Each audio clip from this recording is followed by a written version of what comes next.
ఎన్నికల ముందు అనేక హామీలు ఇచ్చి అధికారంలోకి వచ్చాక కూటమి ప్రభుత్వం ప్రజలను మోసం చేసిందన్నారు మాజీ deputy CM Dharmana Krishnadas. Super 6 అంటూ ఎన్నో వాగ్దానాలు చేసి ప్రజలకు వెన్నుపోటు పొడిచిందన్నారు. గతంలో తమ ప్రభుత్వంలో మేనిఫెస్టోలో ఇచ్చిన హామీలన్నీ నెరవేర్చామన్నారు. జగన్మోహన్ రెడ్డి ఇచ్చిన హామీలు, చంద్రబాబు నాయుడు ఇచ్చిన హామీలపై ప్రజలు చర్చించుకుంటున్నారన్నారు. కూటమి ప్రభుత్వం ఇచ్చిన హామీలు అమలయ్యేలా తమ పార్టీ వాళ్లపైన ఒత్తిడి తీసుకొస్తుందని పేర్కొన్నారు.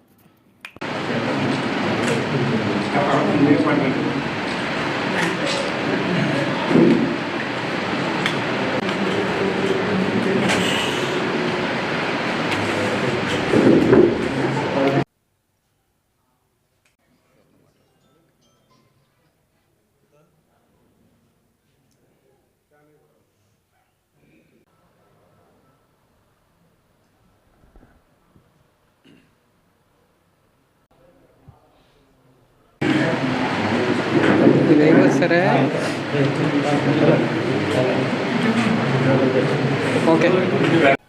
ఈరోజు రాష్ట్రంలో కూటమి ప్రభుత్వం అధికారంకి వచ్చి సంవత్సర కాలం పూర్తయింది.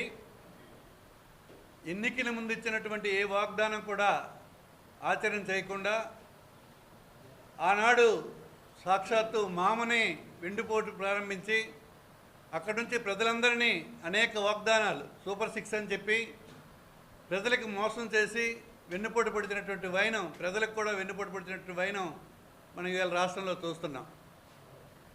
ఒక ప్రభుత్వం ప్రజల ఆకాంక్షల్ని నెరవేర్చే దిశగా పనిచేయాల్సిన అవసరం అయితే ఉంది. ఎన్నికల ముందు ఎన్నిక అవడానికి ఆ కార్యక్రమం చేసి చంద్రబాబు నాయుడు గారు ఎన్నెన్నో వాగ్దానాలు చేసి ఆచరణ సాధ్యం కాని మాటలు చెప్పి ప్రజలను వంచి మోసం చేసినటువంటి వైనం ఆ రోజు జరిగితే, ఎన్నికల తదనంతరం ప్రభుత్వం ఏర్పాటు చేసిన తర్వాత కూడా దాన్ని కొనసాగించి ఇచ్చిన ఏ వాగ్దానం కూడా పూర్తి చేయకుండా ప్రజలకు వెన్నుపోటు పొడిచి ప్రజలందరినీ వంచడం జరిగింది. మరి దీనికి మన ప్రీతమ నాయకులు గతంలో 5 సంవత్సరాల పాలన ఎన్నికల ముందు మేనిఫెస్టోలో మనం ఏదైతే వాగ్దానం ఇచ్చామో ప్రతి ఒక్క అంశాన్ని కూడా ఖచ్చితంగా ఆచరణ చేసి చెప్పని హామీలు కూడా ఆచరణ చేసినటువంటి మహానాయకుడు జగన్మోహన్ రెడ్డి గారు. ఈ రెండు ప్రజలందరూ ఇప్పుడు గమనిస్తున్నారు. ఆనాడు జగన్మోహన్ రెడ్డి గారి పాలనకి, ఈనాడు చంద్రబాబు నాయుడు గారు చెప్పిన మాటలకి ఇద్దరికి తేడా ఏంటి?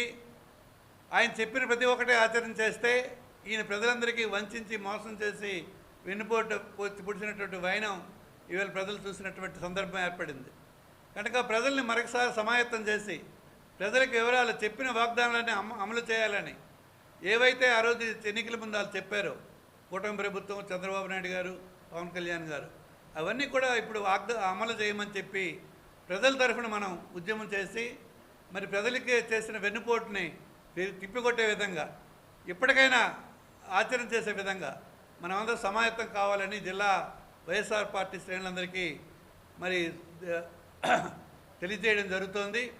మరి ఈ సమావేశానికి ముఖ్యంగా మరి మన YSR party parliamentary observer Shri Ravibabu గారు హాజరవడం జరిగింది. అలాగే నాతో పాటు వైఎస్ఆర్ పార్టీ నాయకులందరూ కూడా, ఇక్కడ జిల్లా నాయకులందరూ ఇక్కడ హాజరయ్యారు.